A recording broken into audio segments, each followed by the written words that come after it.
salue tous au nom du Seigneur Jésus-Christ. Amen. Je remercie le Seigneur pour les témoignages que nous avons eus. Amen. Parce que nous croyons que notre Dieu est vivant. Yes. Je disais à Frère Mort que Dieu le bénisse richement. De voir qu'il peut être une bénédiction pour les autres. Amen. Bon, madame nous dit que notre vie sur la terre, c'est pour que nous puissions être une bénédiction. Amen. C'est la raison pour laquelle nous devons rester connectés avec Dieu. Parce que peu importe l'endroit où nous sommes, peu importe les circonstances, que nous puissions être un instrument entre les mains du Seigneur. Amen. Vous savez, quand Frère Max était dans son épreuve, ce qui m'a frappé l'écoutant parler, ce n'était pas qu'il a dit Seigneur, tu m'as abandonné. Amen.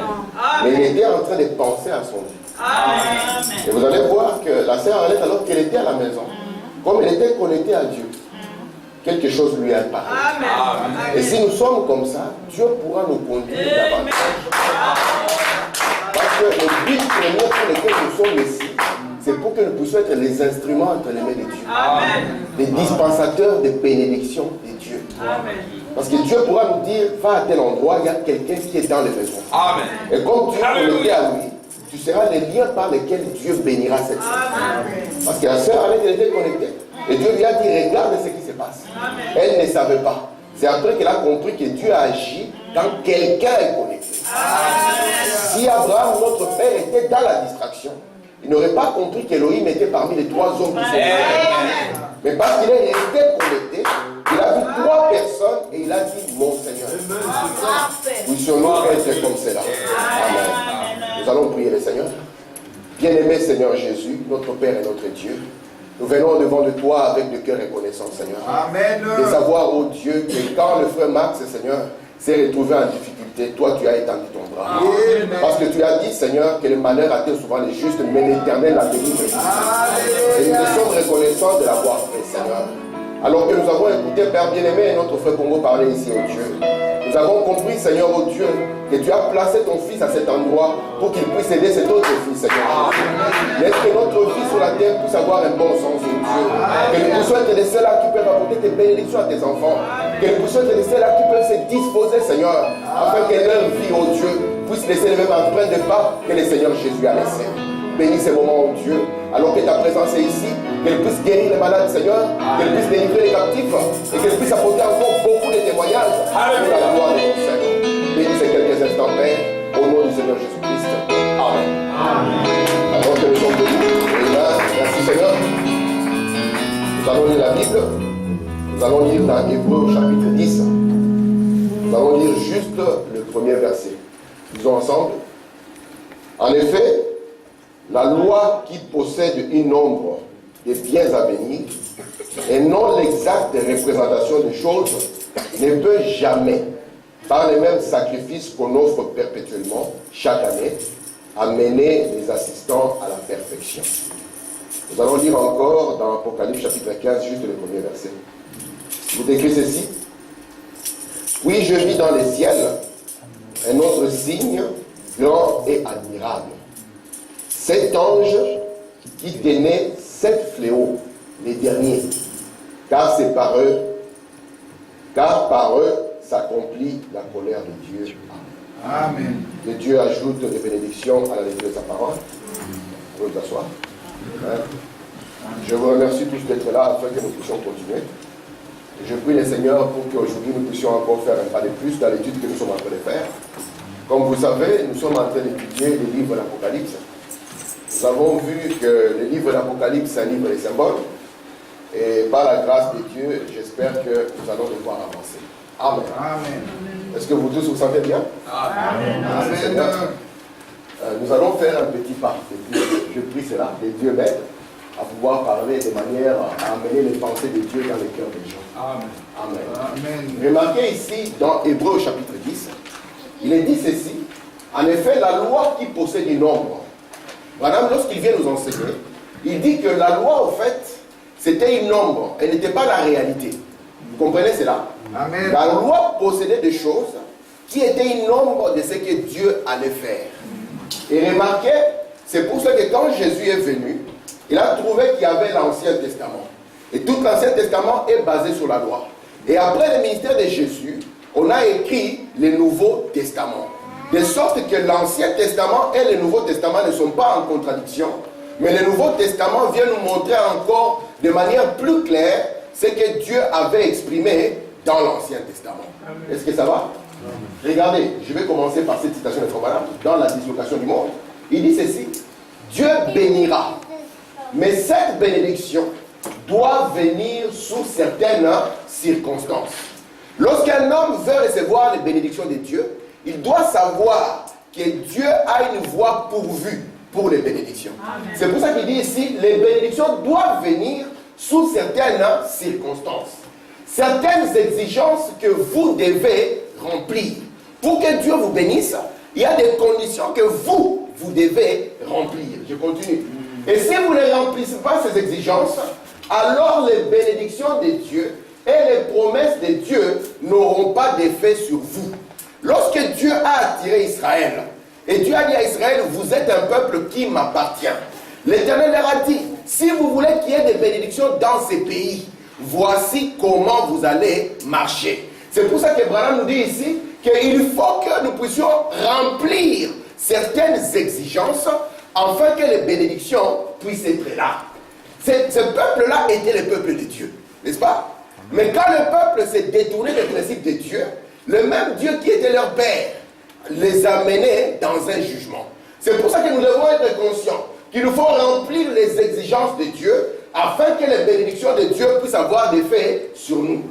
Dieu a promis de visiter Israël aussi longtemps qu'il respectait ses fêtes solennelles. Et tout avec sainteté et sincérité, Dieu les a visités. Nous avons vu avec vous que dans Lévitique chapitre 23, Dieu avait donné à Israël cette fête.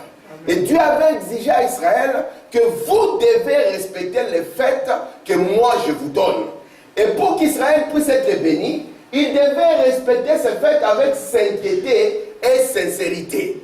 Remarquez par exemple, Dieu avait pourvu d'un agneau pour Israël, pour que quand Israël est en difficulté ou dans le péché, qu'Israël puisse offrir cet agneau à la fête de la Pâque, afin que l'Éternel puisse amener son pardon. Amen. Amen. Mais remarquez, après un moment, la sainteté et la sincérité a quitté le cœur d'Israël. De sorte que Israël, quand ils allaient offrir l'agneau, leur cœur n'y était plus. Ils ne sentaient plus que c'était un sacrifice qui était donné à leur place. Et c'est pour ça que Dieu, il faut nous dire ici, que Dieu a dit que Dieu a promis de visiter Israël aussi longtemps qu'il respectait ses fêtes solennelles avec sainteté et sincérité. Dieu les a visités. Mais quand ils firent cela, une sorte de rituel familial, alors Dieu ne voulut plus le faire. Il dit qu'il puait à ses yeux. Ainsi, il en est de même aujourd'hui, de sorte que nous devons revenir à la vérité de la chose. Souvenez-vous que l'Ancien Testament n'était pas la vraie représentation. C'était seulement une ombre des choses qui allaient venir. Et c'est pour ça que les fêtes que Dieu a exprimées dans l'Ancien Testament ont un sens dans ce testament-ci. Amen. Amen. Remarquez ici maintenant, dans Israël à la mer Rouge. Il faut maintenant nous dire ceci.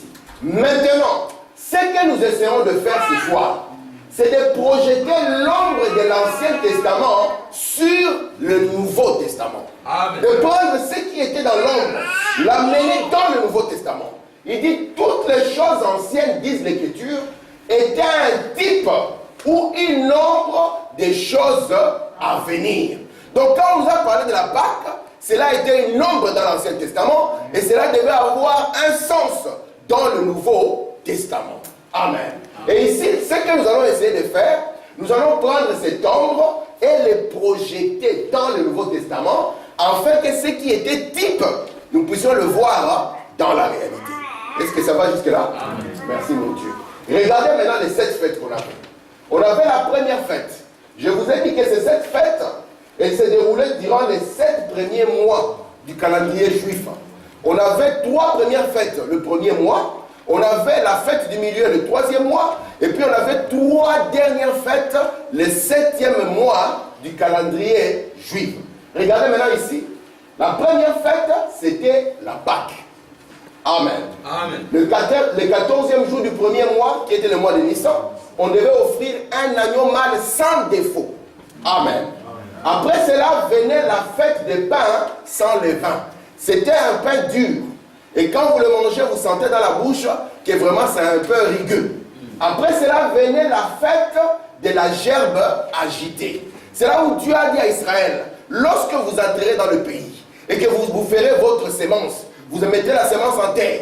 Les premières semences qui arrivent à maturité, prenez cela, amenez cela chez les sacrificateurs et le lendemain du sabbat, le sacrificateur va l'agiter de part et d'autre comme signe de résurrection et aussi comme témoignage pour les autres semences dans les champs, que comme cette semence est arrivée à maturité, vous qui êtes dans les champs aussi, vous arriverez à maturité. Et remarquez, la première fois qu'on va l'agiter, elle aura la forme d'une semence. Après cela, on va attendre 50 jours afin que la semence se transforme en pain.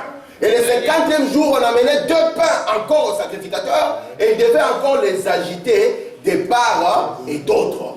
Et durant ces 50 jours, c'était quand on atteignait le 50e jour, on parlait maintenant de la fête de la Pentecôte.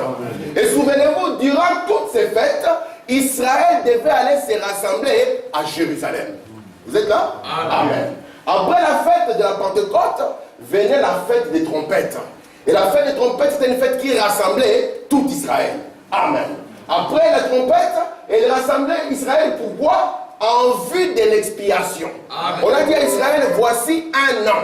Il faut que chaque année, nous puissions terminer le péché de l'année. Et Israël devait venir au son de la trompette afin de participer à la fête des expiations, qui est la plus grande fête du calendrier juif, la fête qu'on appelle le Yom Kippour. Amen. Après cela venait maintenant la fête des tabernacles, où Dieu voulait rappeler à Israël, souvenez-vous que vous avez vécu sous les tentes, allant de place à place. Merci Seigneur. Amen. Mais toutes ces fêtes ici ne sont pas des vieilles fêtes oubliées dans l'Ancien Testament. Non. Dans l'Ancien Testament, ces fêtes étaient une expression de ce que Dieu allait faire dans le Nouveau Testament. Est-ce que ça va jusque-là? Amen. Remarquez maintenant, lorsque Jésus est venu à la fin de l'Ancien Testament, n'est-ce pas? Amen. Mais il est venu pour faire quoi? Parce que nous devons savoir le but pour lequel Jésus est venu dans la chair. La Bible nous dit, au commencement était la parole, mais la parole était avec Dieu, la parole était Dieu, puis la parole a été faite chair. Quel était le but de la parole faite chair? La parole faite chair avait un but. Amen. Toute religion qui contredit ce but est contre nous. Vous comprenez ça? Le but de Christ fait chair, c'est qu'il devait venir pour mourir. Amen. Frère Branham me dit, pour que vous puissiez vivre, il faut qu'il y ait quelque chose qui se sacrifie. Amen. Amen. Quand vous amenez un poisson dans votre assiette, c'est une vie qui s'est sacrifiée pour que vous puissiez vivre. Amen. Quand vous mangez une pomme, c'est une vie qui est sacrifiée pour que vous puissiez vivre. La terre entière exprime que pour que vous puissiez vivre, il faut qu'il y ait un sacrifice. Amen. Or, le naturel est le type du spirituel. Et spirituellement, pour que vous puissiez vivre, il fallait un sacrifice. C'est pour ça que la Bible dit, Christ entrant dans le monde dit, tu n'as voulu ni sacrifice, ni offrande, tu m'as formé un corps. Parce que Dieu savait que le salaire du péché, c'est quoi? C'est la mort. Mais sans effusion de sang, il n'y a point de pardon de péché. Alors tu m'as formé un corps, et voici dans le rouleau du livre, il est question de moi. Je viens, oh Dieu, pour faire ta volonté. Et à Gethsemane, lorsque la coupe lui est présentée, qu'est-ce qu'il dit? Père, non pas ma volonté, mais ta volonté. Et Jésus était un modèle pour nous tous. Que nous ne sommes pas ici pour faire notre volonté, mais nous sommes ici pour faire la volonté de Dieu. C'est pour ça que la volonté de Dieu, même si elle est difficile, elle est pour nous meilleure que notre propre volonté. Amen. Merci Seigneur. Et remarquez, Jésus, quand il est venu pour mourir. C'est pour ça que Pierre, lorsqu'il voulait contredire ses plans, on l'a appelé Satan. Nous ne voulons pas être en contradiction avec le plan de Dieu, de peur que nous puissions être Satan. Parce que Satan signifie adversaire. Amen. Mais nous sommes les bien-aimés du Seigneur. C'est comme cela que Jésus, on l'a pris. Et on l'a cloué à la croix. Amen. Vous savez ça? Amen. Mais vous savez que Jésus n'a pas fait 3 jours et 3 nuits. Non. Jésus n'a pas fait 3 jours et 3 nuits. Jésus est mort quand? Il est ressuscité quand? C'est 3 jours et 3 nuits? Non. Jésus n'a pas fait 3 jours et 3 nuits. Or, il avait dit que le même signe qui avait été donné, c'était le signe de Jonas, non? Et qu'il devait accomplir cela. Maintenant, est-ce que Jésus s'est-il contredit? C'est là où nous avons besoin de frère Branham. Amen. Et il vient parce qu'il est prophète. La parole ne vient pas à un pasteur. La parole ne vient pas à un docteur. La parole vient au prophète. C'est pour ça que quand Jésus est venu, Jésus était la parole. Jésus n'est pas allé voir Caïphe. Jésus n'est pas allé voir Anne. Jésus est descendu vers les Jourdains. Pourquoi? Parce que la parole de Dieu vient au prophète et le prophète l'introduit au peuple. Amen. Et Branham vous dit, Jésus ne pouvait pas faire 3 jours. Non. Parce que 3 jours, la corruption s'installe. Or, Dieu avait dit qu'il était le Saint de Dieu, le roi, dont le corps ne pouvait jamais voir la corruption. Et avant que la corruption s'installe, il fallait que ce corps sorte comme prémisse de la résurrection. Parce que s'il y avait corruption, alors il y aurait disparition. Parce que la corruption précède, la corruption c'est le pourrissement. Le pourrissement précède la disparition. William Branham dit le monde que vous voyez est déjà en état de pourrissement. C'est pour ça que lorsque Daniel avait vu la statue, la pierre est descendue, a frappé la statue. Si vous lisez votre Bible, ça n'a pas disparu complètement. La statue, elle s'est désintégrée. C'était dans un état de pourrissement. Et puis les vents sont venus et ont balayé. Amen. Est-ce que ça va? Amen. C'est pour ça que Jésus est sorti. Amen. Souvenez-vous, le pain sans levain représentait son corps. Lui-même, lorsqu'il a montré le pain, qu'est-ce qu'il a dit? Il a dit, ceci est le type de mon corps. Et Branham va aller plus loin. Il dit, vous voyez, c'est un pain sans levain. Si vous le vendez au jardin, dans une boulangerie, personne n'en voudra. Parce que c'est un pain qui est rugueux. Il dit maintenant, si vous vous souvenez du chandelier, vous vous souvenez du chandelier, n'est-ce pas? Il dit, le chandelier est d'or, mais d'or battu. Pourquoi? Il dit d'or battu, c'est exposé par cet ancêtre. Il dit pourquoi d'or battu? Il dit parce que les souffrances que Christ avait laissées, c'est son église qui devait les porter. Amen. Parce que la même chose qu'ils ont fait à Jésus, c'est la même chose qu'ils feront à son église, parce que son église, c'est ça son corps. Il a dit le pain, c'est mon corps. Amen. Merci Seigneur. Est-ce que ça va? Amen. Après cette fête devait arriver maintenant la gerbe agitée. Et nous avons vu avec vous que la gerbe agitée, merci. Nous avons vu avec vous que la gerbe agitée, c'était quoi? C'était la première semence qui sortait de la terre. C'était la résurrection en fait. Vous voyez ça? Est-ce que vous comprenez ça? C'était quoi? La résurrection.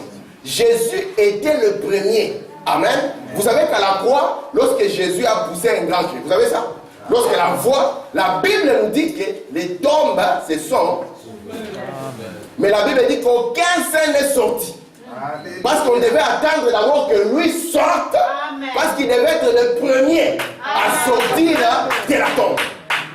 Vous comprenez ça? Amen. Amen. Et maintenant, lorsque cette sémence qui est la première à sortir, qui est la preuve de la résurrection, qu'est-ce qu'on devait faire? Le lendemain du sabbat. C'est pour ça que Jésus n'est pas ressuscité le sabbat. Vous savez ça? Jésus est ressuscité le lendemain du sabbat. La raison pour laquelle les chrétiens et les juifs en ces temps-là avaient une différence, les juifs orthodoxes, ils allaient au temple les samedis. Et les disciples de Jésus y allaient les dimanches. Pourquoi les dimanches? Parce qu'ils devaient célébrer la résurrection de Jésus-Christ. Amen. Est-ce que ça va, Dieu? Amen. Merci. Amen. Après maintenant, c'est là, parce qu'elle est agitée, venez maintenant la fête que j'ai mis en rouge de la Pentecôte. Aujourd'hui, je vais me concentrer sur 2 fêtes. La fête de la Pentecôte et la fête des trompettes. Merci Seigneur. Regardez ici, Lévitique chapitre 23. Depuis le lendemain du sabbat, vous voyez, ce n'est pas le sabbat, mais c'est le lendemain du sabbat. En d'autres termes, le dimanche. Parce que nous avons cru ici, en Europe, qu'on pense que le dimanche c'est le 7e jour. Faux. Le 7e jour, c'est le samedi. Mais dans les calendriers, tout le monde est dans la confusion. On a placé, quand on arrive, les dimanches, on pense qu'on arrive à la fin de la semaine. Alors que c'est le début de la semaine. Amen. Le dimanche, c'est le premier jour de la semaine. Regardez ici. Depuis le lendemain du sabbat, du jour où vous apporterez la gerbe pour être agitée, de côté et d'autre, vous compterez 7 semaines entières. Regardez. Vous venez ici, le lendemain, donc le dimanche, vous apportez votre gerbe pour qu'elle puisse être agitée. Qu'est-ce que vous allez faire? Vous allez compter combien de semaines? 7 jours. 7 semaines. Dieu dit ici, c'est Dieu qui parle. Depuis le lendemain du sabbat, la gerbe est agitée ici. Où vous apporterez la gerbe pour être agitée, de côté et d'autre, vous compterez 7 semaines entières. Amen. Est-ce que vous comprenez ça? Après que la gerbe soit agitée, il faut d'abord qu'il se passe combien? 7 semaines entières. Donc ici, nous avons 1 semaine, 2 semaines, 3 semaines, jusqu'à ce qu'on arrive à la 7e semaine. Regardez ce qu'il faut vraiment dire. Je suis dans le lever du soleil. Écoutez. Mais si c'est vrai baptême d'eau, de la mort en soi-même, regardez ce qui va se passer. Ici, va se passer la fête de la gerbe agitée. L'église a commencé quand? L'église a commencé à la Pentecôte. Amen. Amen. Lorsque Jésus-Christ a été agité sur le peuple.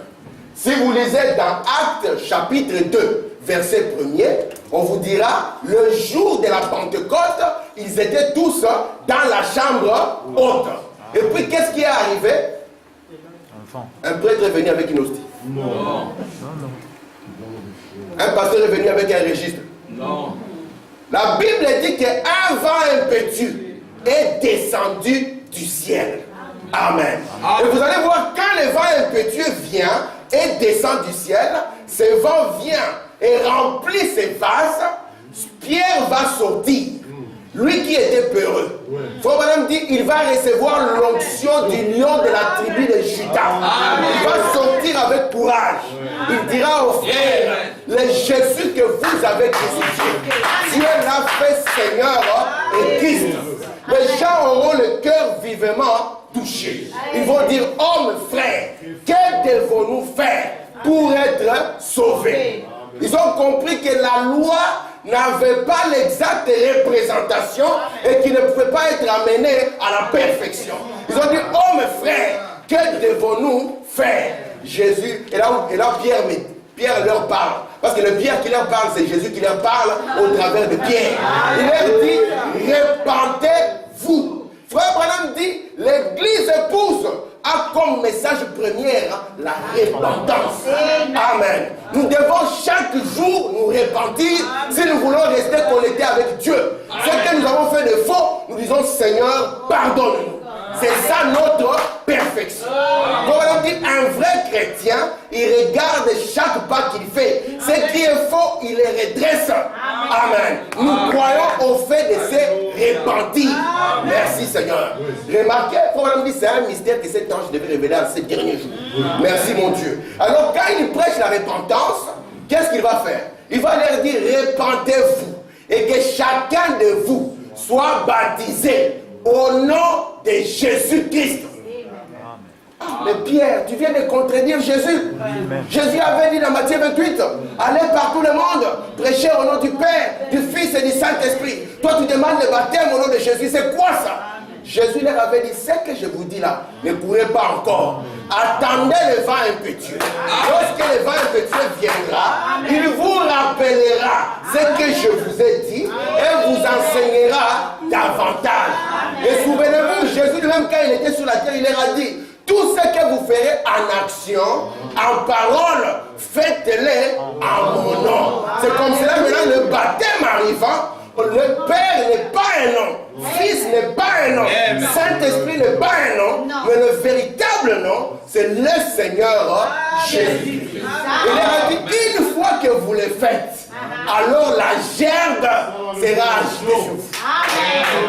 Amen. C'est pour ça que Branham dit, si c'est vrai baptême d'eau, souvenez-vous, la destruction est arrivée pour Jérusalem. William Branham dit, avant que la destruction arrive, automatiquement le baptême doit être proclamé. Amen.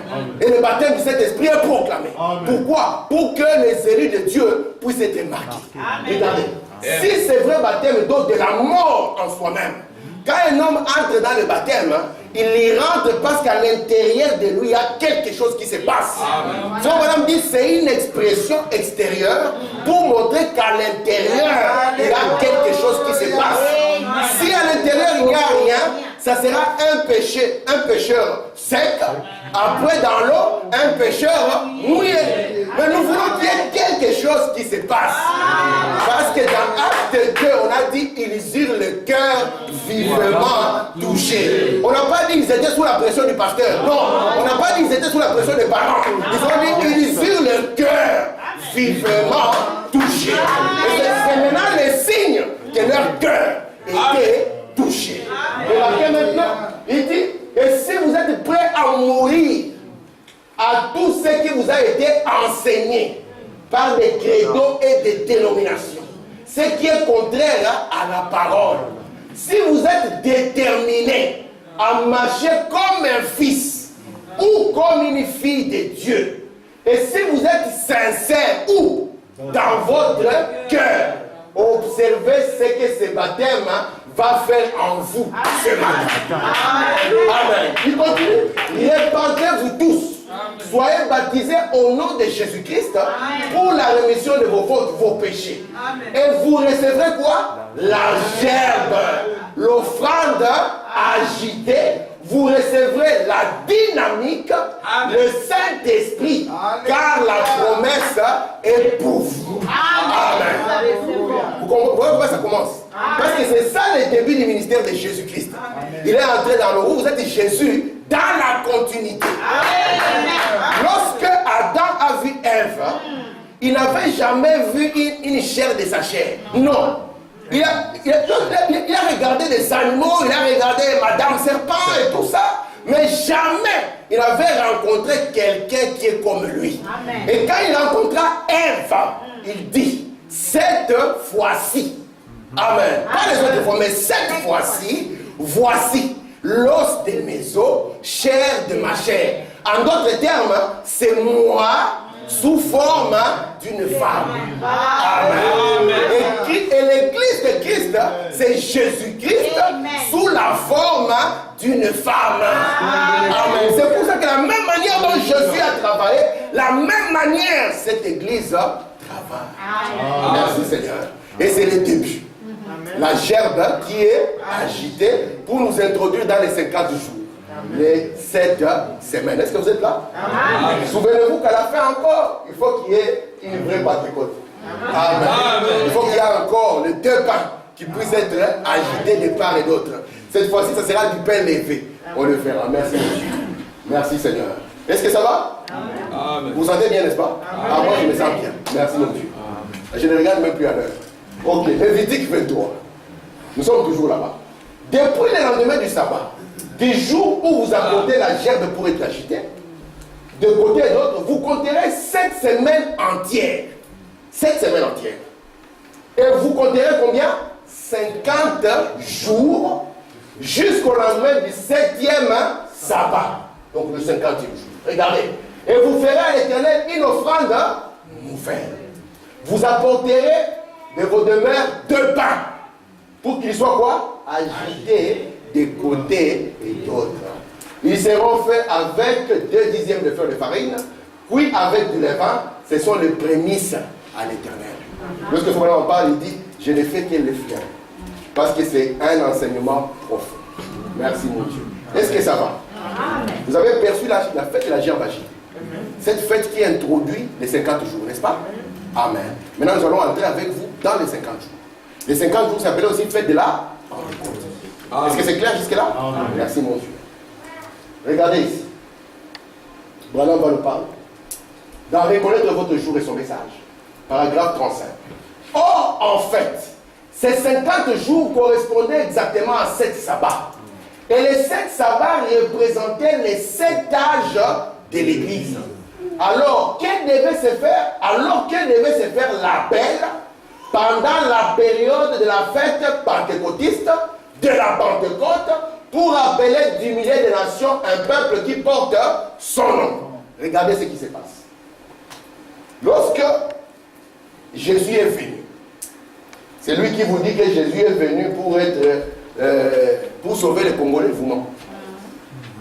Jésus est venu pour les brebis perdues de la maison d'Israël. Quand l'islam commence comme ça, on est d'accord. Mais l'islam persiste en disant que Jésus n'est pas venu pour vous.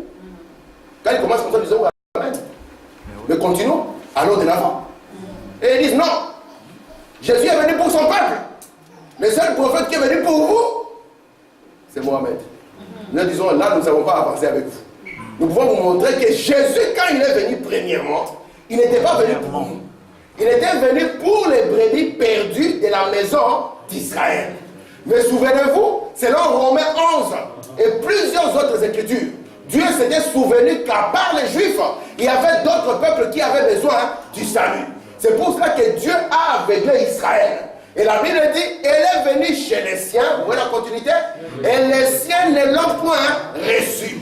Mais à tous ceux qui l'ont reçu, à ceux qui ont cru en son nom, il a donné le pouvoir de devenir enfants de Dieu. Pas enfants de l'église. Enfants de Dieu. Amen. Et remarquez maintenant, c'est ce qui va se passer. Lorsqu'Israël va se détourner de Christ, Christ va ouvrir un moyen pour que nous, les gentils, nous puissions aussi bénéficier de cette grâce. C'est pour ça que Pierre avait dit, la promesse est pour vous, pour vos enfants et pour ceux qui sont au loin. Les gens qui étaient au loin, c'était nous. Et quand Paul va arriver, il dira aux Juifs, parce qu'un messager arrive toujours à la fin de l'âge précédent, il dira à l'âge juif, vous avez l'opportunité d'avoir Dieu, vous ne l'avez pas pris. Ainsi Dieu se détourne de vous pour aller vers les gentils. C'est pour ça que Branham vous dit ici que durant cette période ici maintenant, ce sont les 50 jours ou les 49 semaines qui représentent les 7 âges de quoi? Est-ce que ça va jusque là? Amen. La citation est là. Il dit, les 7 sabbats représentaient les 7 âges de l'Église, alors que devait se faire l'appel pendant la période de la fête pentecôtiste de la Pentecôte. Je prends une deuxième côte ici. Regardez. Je suis dans la fête des trompettes. Remarquez ici, il y a Lévitique 23 et 26. Comme l'écriture s'enchaîne avec ordre, après la longue période de Pentecôte où Israël a effectivement rejeté à cette époque, il a appelé l'Église des nations à sortir au cours de cette fête de la Pentecôte. C'est pour ça que l'Église a commencé à la Pentecôte. Et Branham dit que le première branche qui est sortie, chaque branche qui doit sortir doit produire la même chose. Est-ce que vous comprenez ça? Amen. Si vous avez votre, disons par exemple, on prend un avocatier. Les enfants d'Europe risquent de ne pas connaître l'avocatier. Prenons un pommier. Si vous mettez une semence de pomme dans le sol, quand ça va se reproduire, si la première branche produit les pommes, la deuxième branche ne produira pas les mangues. Non. Ça va produire toujours les pommes. Et cette semence qui est tombée ici, elle a produit une église de la Pentecôte. Je ne dis pas une église pentecôtiste dénominationnelle, non. Je dis une église de la Pentecôte. Et chaque branche qui sortira parmi les 7 branches doit nous produire aussi le même modèle. Est-ce que ça va? Amen. Merci Seigneur. Continue. Regardez ici. Le jour de la Pentecôte, dans la résurrection de la Pentecôte, quelques jours après la résurrection, 50 jours après la Pâque, il vint du ciel un vent impétueux. Est-ce que nous croyons à ça? Amen. Je pose la question, est-ce que nous croyons à ça? Amen. Paul dit ici, eh bien aujourd'hui, nous en faisons autre chose. Quand c'était au commencement, il est venu du ciel un vent impétueux. C'était comme un vent. Ce n'est pas que les rideaux ont sauté, non. C'était comme un vent. Parce que dans un film, vous pouvez voir comme ça, dans un film BG chez moi, il y a les rideaux qui sont emportés. Regardez. Les prédicateurs se tiennent là. Aujourd'hui, on fait autre chose. Regardez ce qu'on fait aujourd'hui. Les prédicateurs se tiennent là, prend et dit, j'inscrirai votre nom dans les registres. Vous voyez?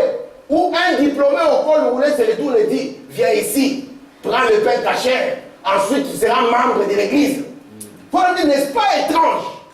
Le ministre dit, viens adhérer à notre groupe. Mais la Bible dit qu'en ce jour-là, c'est Dieu qui a ajouté à l'église des gens qui étaient comment? Qui étaient sauvés. Amen. Est-ce que vous comprenez ça? Amen. En ce jour-là, quand ça a commencé, c'était un vent impétueux. Merci Seigneur. Alors, il faut que me dire, cela me rappelle une maman et un papa, où le père adoptif Joseph et Marie la Vierge, quand ils étaient partis à la fête, quelle fête? De la Pentecôte à Jérusalem. Ils avaient amené leur précieux fils, le Seigneur Jésus. Je pense qu'ils étaient tellement emportés parmi les gens dans les causeries et faisant différentes choses que la routine, qu'ils ont effectué un voyage de 3 jours avant de se rendre compte qu'ils n'étaient pas là. Je pense que l'Église s'est laissée emballer aussi dans ce genre de conditions. Il faut vraiment nous montrer dans la Bible, on dit qu'un jour, la famille de Jésus, alors que Jésus était encore jeune, ils étaient descendus à Jérusalem à la fête de la Pentecôte. Et les parents sont repartis. Ils ont fait 3 jours. Ça se rendre compte. Imaginez un peu que le frère Lévy fait un voyage de 3 jours. Ça se rendre compte que Blessing n'est pas là. Et après 3 jours de voyage, on regarde, mais où est Jésus? Où est Jésus? C'est vrai, vous avez marché pendant 3 jours. Mais on vous demande, après les 3 jours de marche, où est Jésus? Amen. Regardez ici. Un voyage de plus de 3 jours. C'est à peu près un voyage de combien? 2000 ans d'histoire du christianisme. Il dit, et maintenant l'heure critique, vous commencez à vous demander où est-il? Où est le Jésus de la Bible? Où est-ce qu'il est? Aujourd'hui, c'est, tu vas lui prier 500 euros. Ah, tu veux une bénédiction? On est devenu comme les prédicateurs sont devenus comme des marabouts. Si vous mettez vous voyez les petits mots que les marabouts mettent. Travail, amour, prospérité, richesse. Prenez les campagnes d'évangélisation d'aujourd'hui. Travail, mariage, prospérité et richesse. Cela n'a rien à voir avec le royaume de Dieu. Amen. Les gens viennent pour d'abord leur cœur. C'est pour ça que Jésus a dit, cherchez premièrement le royaume et sa justice. Alors toute chose vous sera donnée par-dessus tout. Et Paul vient et vous pose la question, qu'est-ce qui nous séparera de l'amour de Dieu exprimé en Jésus? Amen. L'argent, le travail, les papiers. Il dit rien ne nous séparera parce que c'est notre cœur qui a attaché à ça. Amen. Un voyage de 2000 ans, où est-il? Savez-vous ce qu'ils ont fait? Vous savez ce que les parents ont fait? Exactement ce que l'Église fait. Ils sont rentrés les chercher parmi les membres de leur famille. Les membres de leur famille étaient partis comme eux. Ils ont dit, ah, comme s'il n'est pas ici, certainement qu'il est avec la famille de frère Max. Courons chez frère Max pour voir. On arrive, est-ce que Jésus est ici? Non, on court chez frère Armand. Frère Armand, est-ce que tu es avec Jésus? Non, Jésus n'est pas là. On court chez frère Gilo. Frère Gilo, les enfants sont amis avec Jésus, notre enfant. Est-ce qu'il est avec vous? Écoutez. Les membres de leur famille étaient partis comme eux. Vous ne les trouvez pas parmi les membres de votre famille. Amen. Vous ne les trouvez pas là. Ils sont allés parmi tous les leurs, les cherchant, les réclamant. Ils n'ont pas pu les trouver. Amen. Amen. Je continue. Dans le commencement, il n'était pas ici. Où trouvez-vous cela? Parmi les membres de nos familles? Allez chez les baptistes, les méthodistes, les presbytériens et les autres, même les églises dites du message. Yes. Amen. Il dit, voyez si vous trouvez cela. Absolument pas. Vous ne les trouvez pas parmi les membres de nos familles comme cela. L'unique façon pour vous de les trouver, c'est la façon dont Marie et Joseph l'ont trouvé. Amen. Il dit, là où il l'avait laissé, c'est là où vous les trouverez. Amen. Où l'avait-il laissé? Amen. Là, on va continuer. À la fête de la Pentecôte. Amen. Il dit, alléluia. C'est là que l'Église le retrouvera. Amen. La fête du milieu. Il dit retournez à la fête de la Pentecôte. Retournez à l'effusion du Saint-Esprit. C'est là que vous trouverez la puissance du Dieu Tout-Puissant. Vous trouverez le Christ ressuscité. Oh mon Dieu. Vous trouverez le Christ ressuscité. Oh Seigneur. Vous retrouverez ses signes et ses prodiges. Exactement comme il a dit qu'il en serait. Retournez là où vous l'aviez trouvé. Retournez au commencement. C'est pour ça que lorsque vous retournez au commencement, vous n'allez pas nous amener deux femmes ici. Nous vous dirons, il n'en était pas ainsi au commencement. Amen. Et cette fête nous ramène au commencement. Comme on dit, c'est le 8e jour et elle est au-delà de la semaine. C'est une expérience réelle. Et ici, les membres des familles n'ont plus cette bénédiction. Parce qu'ici, il s'agit de la personne du Saint-Esprit. Est-ce que vous comprenez ça? Merci, Seigneur. Regardez. Paul, en établissant les dons dans l'église, 30 ans plus tard, il a dit dans Galates 1:8, si un ange du ciel vous annonce un évangile du genre, tu as besoin de voyager aux États-Unis, parce qu'ici on est en Europe maintenant. L'histoire de l'évangile du visa est tombé. Imaginez, il ne sait pas, vous fermez les yeux à un prédicateur qui dit c'est lui qui a besoin de voyage, qui vient. Voyager pourquoi? Voyager où? C'est pour ça que Paul a dit s'il y a un prédicateur qui s'écarte, il dit c'est lui qui est déjà reçu et que nous vous avons prêché, qu'il soit anathème. Amen. Comme frère Armand avait dit, aujourd'hui nous sommes polis. Il raconte ces histoires, nous sommes calmes, n'est-ce pas frère Armand? Comme là où on avait été. On était calme. Merci Seigneur. Hein, papa? On était calme.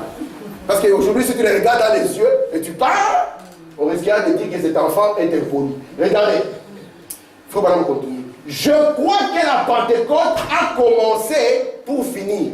Non. Je répète. Je crois que la Pentecôte a commencé pour ne pas prendre fin. Il dit, je crois que c'est pour toute la création, tout le temps et partout. La Pentecôte doit toujours demeurer. Les bénédictions de Pentecôte doivent être sur les gens.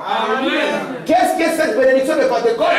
C'est une confirmation de la résurrection. Ici, on avait la résurrection. Il faut qu'il y ait la résurrection. Amen. Une confirmation de la résurrection. Amen. Merci Seigneur. Est-ce que ça va? Merci mon Dieu. Souvenez-vous maintenant, vous vous souvenez lorsque je regarde un peu ceci, je vais introduire juste la fête des trompettes, comme mon temps est avancé. Je crois que Dieu nous bénira dans cette fête des trompettes. Vous allez découvrir des choses merveilleuses. Parce que lorsqu'on a un prophète, on peut découvrir des choses merveilleuses. Amen. Regardez un peu. Vous savez très bien que selon les 70 semaines de Daniel, n'est-ce pas? Dieu avait, Jésus lorsqu'il est venu, il avait un ministère de combien? De 3 ans et demi, n'est-ce pas? Amen. C'est pas ça? Amen. Amen. Et comme Dieu a dit qu'il ne peut pas oublier Israël, vous savez ça, Dieu ne peut pas se défaire d'Israël. Un jour, je parlais avec un musulman qui était mon ami quand j'étais célibataire, on discutait beaucoup. Il m'a dit, tu vois les Juifs, Dieu les a rejetés pour des bons. Il m'a dit, c'est la raison pour laquelle tu vois dans leur terre là-bas, ils n'ont jamais la paix. Ils doivent se battre chaque jour. Moi, je lui ai dit, mais tu te trompes. Ils ont toujours vécu avec une brique dans une main et la lance dans l'autre. Parce que lorsque Dieu vous donne une promesse, vous devez vous battre pour ça. Amen. Vous ne pouvez pas dire simplement je suis un fils de Dieu, vous laissez comme ça. Non. Amen. Je lisais une citation qu'on me dit, vous voyez, Dieu veut écouter ses enfants prier. Vous devez réclamer vos bénédictions. Amen. Si vous ne les réclamez pas, c'est que vous n'en êtes pas conscient. Alléluia. Si vous ne les réclamez pas, alors Jésus a dit que si vous ne priez pas, ça signifie que vous ne croyez pas. Et qu'est-ce que lui peut faire? Parce qu'il ne peut vous accorder que selon votre foi. Amen. Si nous nous mettons à nous plaindre ici, qu'est-ce qui va changer? Rien ne changera. Mais si nous nous mettons à prier, les choses changeront. Amen. Parce que la prière change les circonstances. Gloire à Dieu. Nous pouvons nous mettre à... on pleure. Imaginez un peu la sœur Arlette, quand elle a compris qu'il était question de testament. Elle commençait à se plaindre. Mais elle sait que la prière change les circonstances. Si je me mets à prier et à prier encore, faut madame, nous devons prier jusqu'à exaucement. Parce qu'un peu de prière, c'est un peu de bénédiction. Amen. Beaucoup de prières, c'est beaucoup de bénédiction. C'est la raison pour laquelle je dis demandez abondamment. Amen. En fait, que votre joie puisse être. Amen. N'est-ce pas merveilleux? Notre Dieu. Regardez maintenant. Jésus sur la terre, 3 ans et demi pour Israël. Jésus est tué, n'est-ce pas? Amen. N'est-ce pas qu'il est mort? Amen. On devait confirmer qu'il est mort. Hein? Mais comme c'était le Saint de Dieu, on ne pouvait pas briser ses os. Amen. Amen. On ne pouvait pas briser ses os. Amen. Remarquez maintenant, on a confirmé, oui, il est mort. C'est pour ça que, vous voyez les serpents des reins, ça représentait Jésus. Amen. C'est une contradiction. Depuis quand Jésus peut être représenté par un serpent? Parce que nous savons que les serpents, dans la Bible, nous tous nous reculons. Nous disons ça, c'est l'ennemi. Et on nous dit maintenant, Jésus a été représenté par les serpents. Donc voilà, nous dit, remarquez que les serpents qu'il a représentés n'étaient pas un serpent vivant. C'était un serpent mort. Parce qu'à la croix, il a porté nos péchés. Vous comprenez? Et on a vérifié, Jésus est effectivement mort. Et la Bible nous dit que quand il est mort, son esprit est retourné à qui? À Dieu, n'est-ce pas? Amen. Amen. Son corps est resté à la croix là. Mais son âme est descendue dans les régions. Merci mon Dieu. Est-ce que ça va? Amen. Alors qu'est-ce que Dieu va faire? Dieu a aveuglé Israël. Aucun vrai juif n'aurait voulu trahir le Seigneur Jésus. Vous savez ça? Ils ne l'ont pas fait volontairement.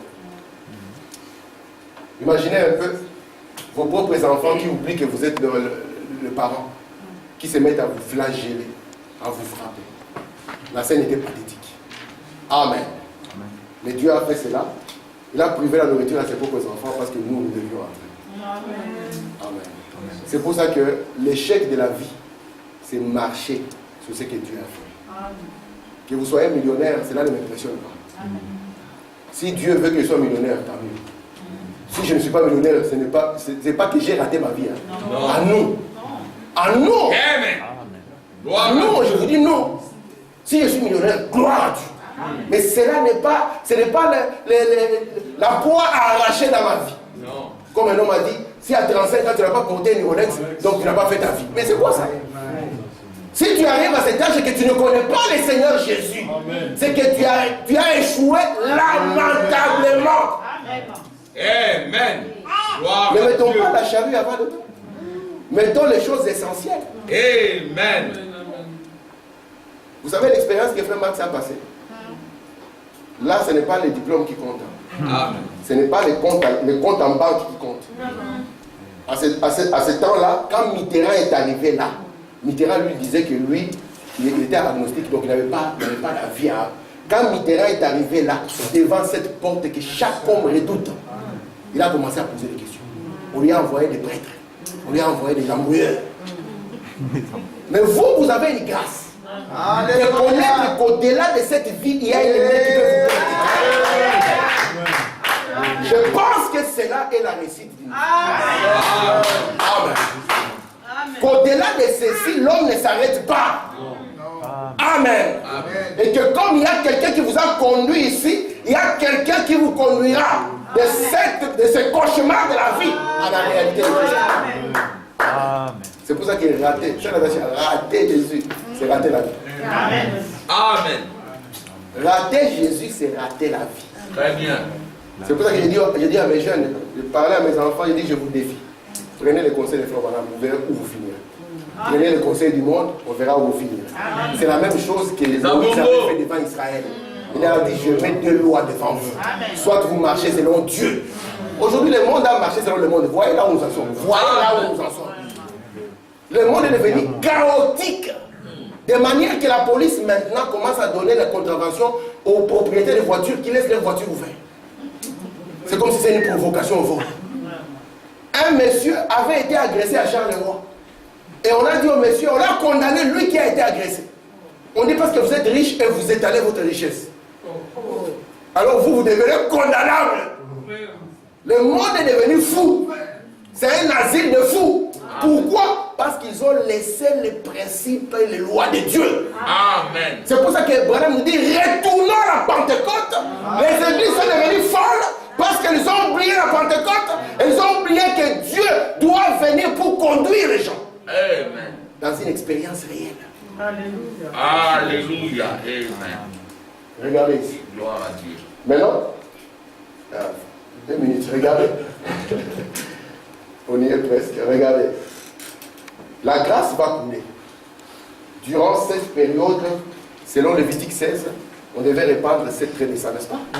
C'est pour ça que je vous ai dit, l'église est appelée sous le sang répandu, n'est-ce pas?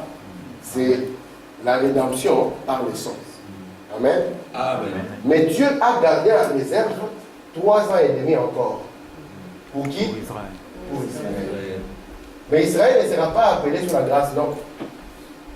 Ici, la fête que nous avons ici, selon Frère Branham, c'est quelle fête? La fête de la Pentecôte. L'église ne veut plus. C'est ça, là où l'église est appelée, n'est-ce pas?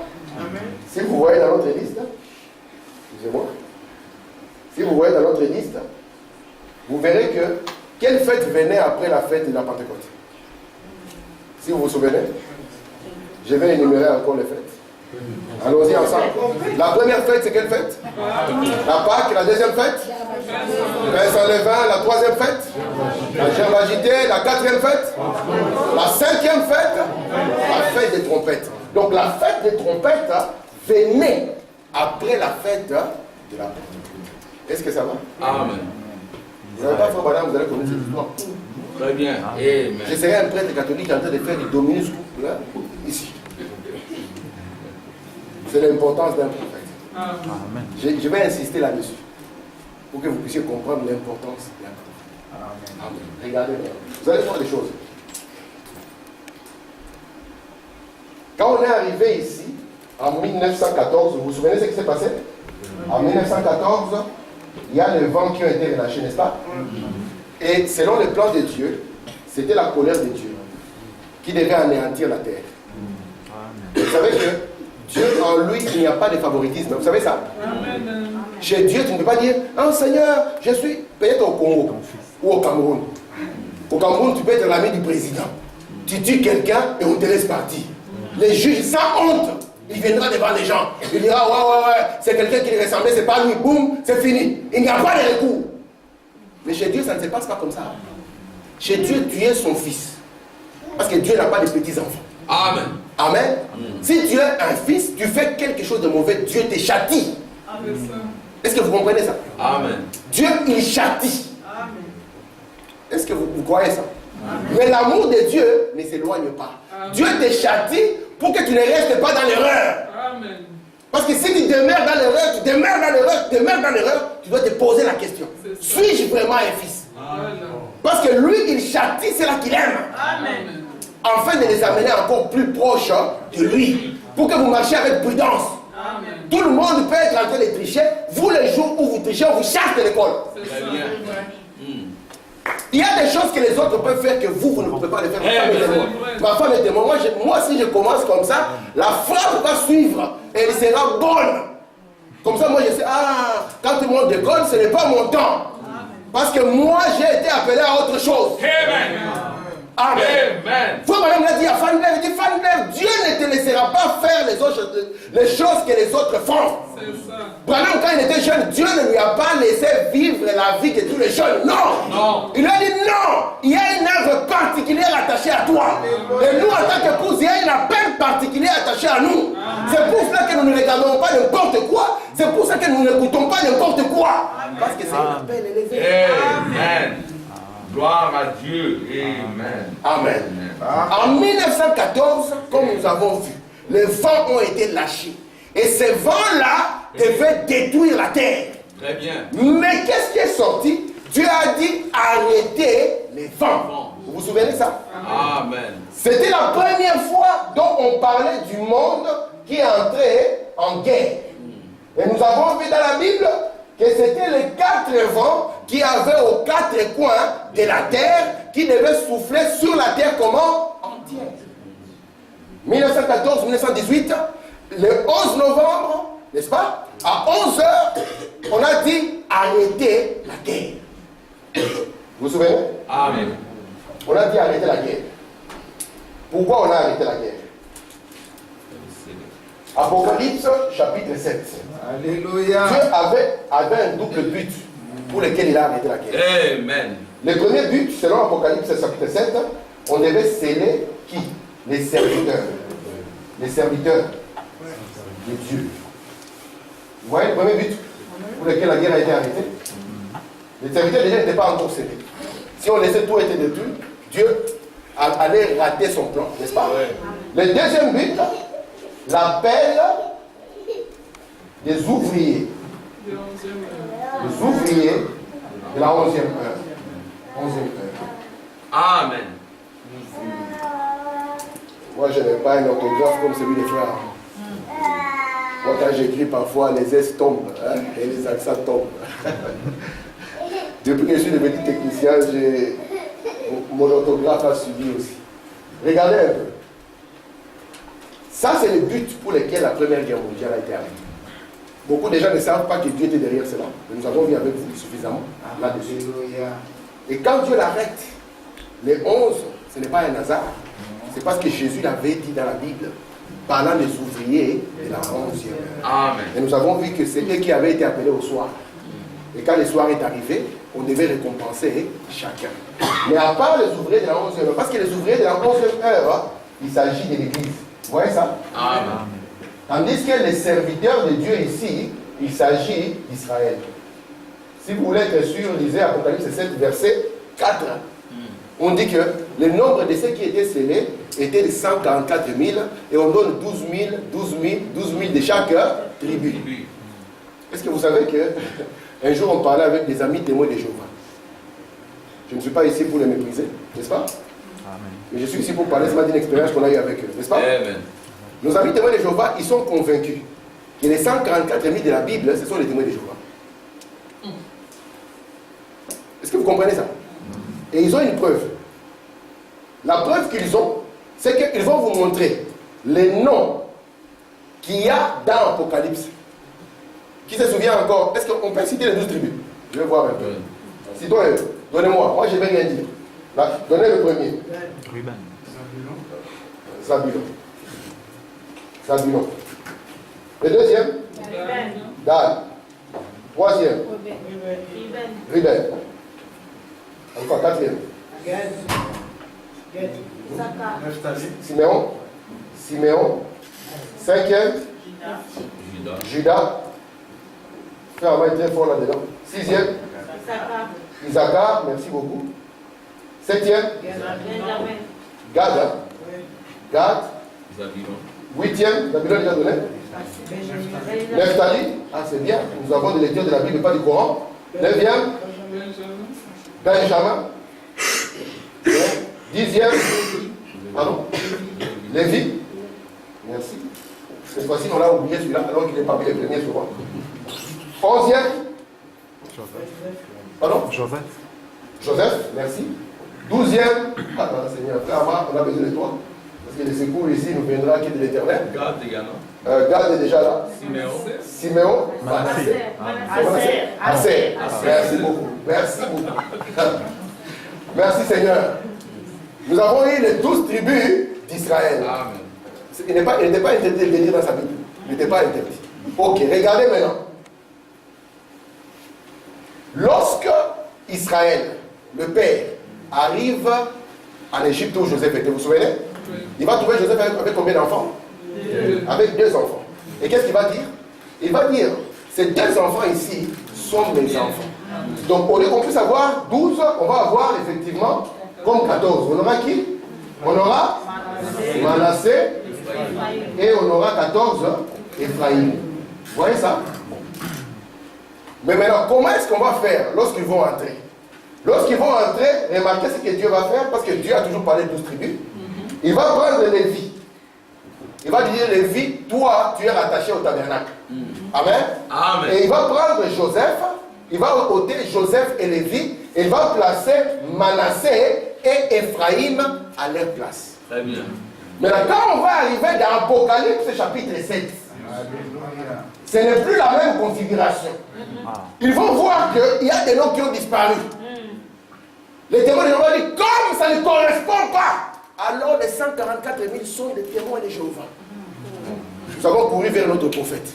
On dit, frère madame, qu'est-ce qui se passe ici? Les noms ne correspondent pas. Frère madame, viens. Il dit, les fils, n'ayez pas peur. Il dit, la loi de Dieu ne tombe pas, c'est que Dieu prononce par la bouche d'un prophète demain. Moïse leur avait dit.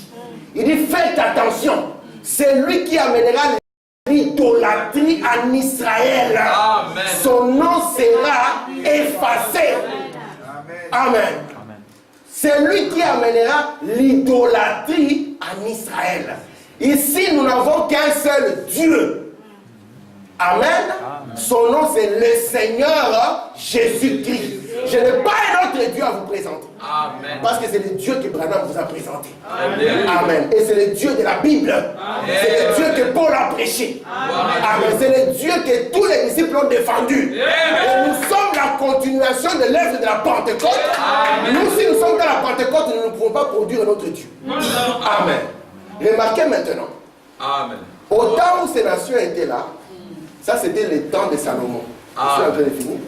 Me donnez 10 minutes, hein, et je finis. Amen. Me donnez 10 minutes. Amen. C'était au temps de Salomon. Salomon, au lieu de rester avec l'Éternel, c'est pour ça que, écoutez mes frères, c'est pour nous les parents, nous devons faire attention. Très bien. La marche d'un parent doit être réfléchie. Parce que si vos enfants, c'est vous, dans la continuité, c'est toujours vous. Nous, nous sommes Adam dans la continuité. Amen. Nous sommes Adam. Amen. C'est nous qui avons péché à l'Éden, c'est nous. Parce que c'est notre Père, nous sommes la continuité. Quand le châtiment est venu, si Adam n'était plus, le châtiment va poursuivre Adam. Vous comprenez? Notre continuité. Oh Seigneur. Salomon, au lieu de marcher avec prudence, comme son père avait marché, à la fin de sa vie, il a commencé à se relâcher à cause de l'amour des femmes, des églises. N'est-ce pas? Et Dieu les regarde, Dieu dit, Salomon, je ne peux pas te frapper à cause de ton père. Oh Seigneur. Parce que ton père a marché avec crainte et fidélité devant ma face. Mais comme toi tu fais comme ça, toi tu es épargné à cause de ton père. Mais ton fils, oh Dieu, arrive-t-il que Dieu fasse pécher l'Éternel, tu es juste, tu ne fais pas payer les péchés des pères sur les fils. Il y a ces gens-là de peuple qui ne pouvaient jamais rentrer dans les tabernacles. Jamais. Les types de Caïn. Amen. Amen.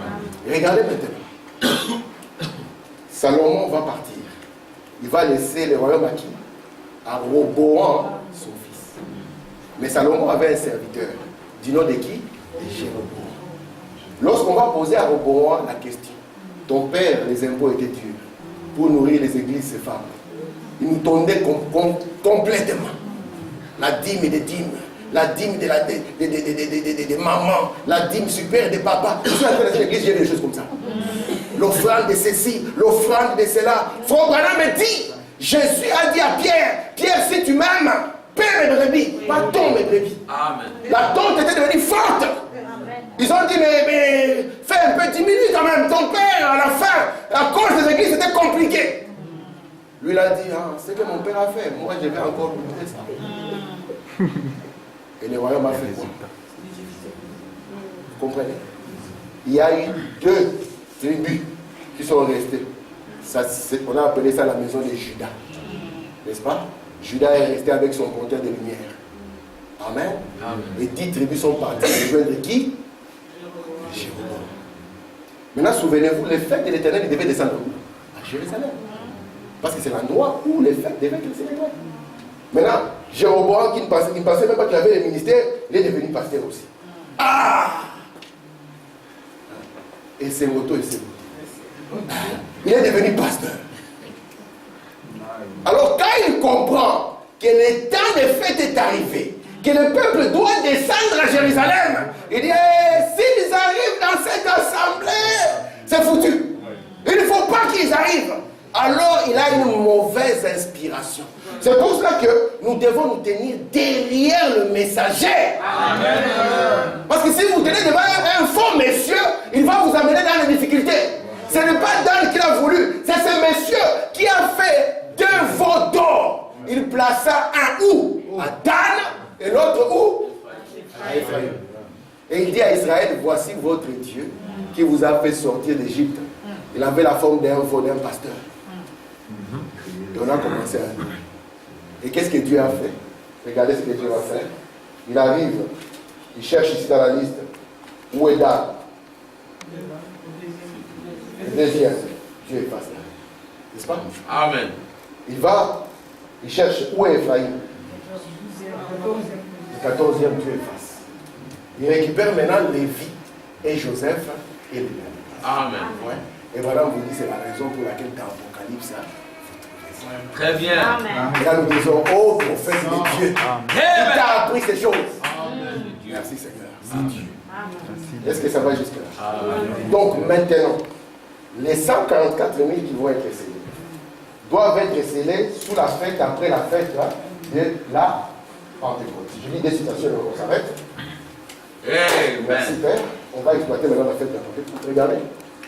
La première guerre mondiale s'est arrêtée le 11e mois de l'année, le 11e jour du mois, à la 11e heure du jour, afin que ceux de la 11e heure puissent entrer. C'est le dernier appel pour les Juifs. Vous voyez, quelque part identique, et le dernier appel pour les Juifs. Ils vont recevoir le même baptême du Saint-Esprit qu'ils ont reçu au commencement à la Pentecôte. Ils seront baptisés de la même façon et tout le reste. C'est l'entrée de ceux de la 11e heure. Regardez. Eh bien, c'est Dieu qui parle à l'âge de Philadelphie. Hein? Il leur dit, comme vous avez pris position pour moi, je vous garderai par rapport à l'épreuve qui va arriver. Regardez. Eh bien, cette grande épreuve, l'heure de cette épreuve qui viendra pour éprouver le monde entier, va jusque dans la tribulation. Nous verrons cela dans quelques minutes. Elle continue jusque dans la tribulation. La tribulation n'est pas arrivée du temps de Wesley. Ainsi, dans quel âge sommes-nous? Quelle est cette porte qui est mise devant? Et Dieu dit, voici, je mets devant toi une porte ouverte. Vous comprenez ça? Qu'est-ce que Dieu fait pour les ouvriers de la 11e heure? Il va faire quoi? Il va placer devant eux une porte ouverte. On va le voir dans le temps. Regardez. Mais, dans ce petit espace, juste ici, nous sommes en quelle année? En 60. Dans l'espace de ces 35-40 dernières années, nous sommes aux environs de l'an, juste à la fin de la Première Guerre mondiale. Vous voyez ça? Est-ce que vous voyez ça ou pas? Amen. On le voit ou pas? Non. Amen. Regarde, non. Nous sommes en 1960. 1960. Et voilà, nous dit ici, juste ici, dans l'espace de ces 35-40 dernières années. Si tu regardes 40, 60 moins 40, ça te fait vers 1920. Ouais. Juste à la fin de la Première Guerre mondiale. Ça va? Amen. C'est pour ça que Branham dit, c'est ici où Charles Russell s'est trompé. Lorsqu'il a dit que Jésus viendra en 1919. Et Branham dit, je peux vous montrer ce que Dieu a fait en 1919. Vous comprenez?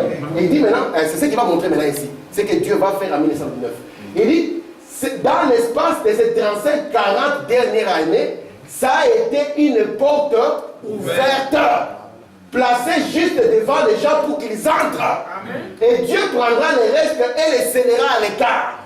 Les autres continueront à être tièdes et il vomira de sa bouche. L'œuvre sera abrégée, l'église montera et l'antichrist entrera en scène. Gloire à Dieu. Amen. Amen. Est-ce que vous voyez ça? Très bien. Amen. Est-ce que vous voyez ça? Amen. Je me sens bien. Que le Seigneur vous bénisse. Amen. Merci pour le mystère. Alléluia. Merci Seigneur.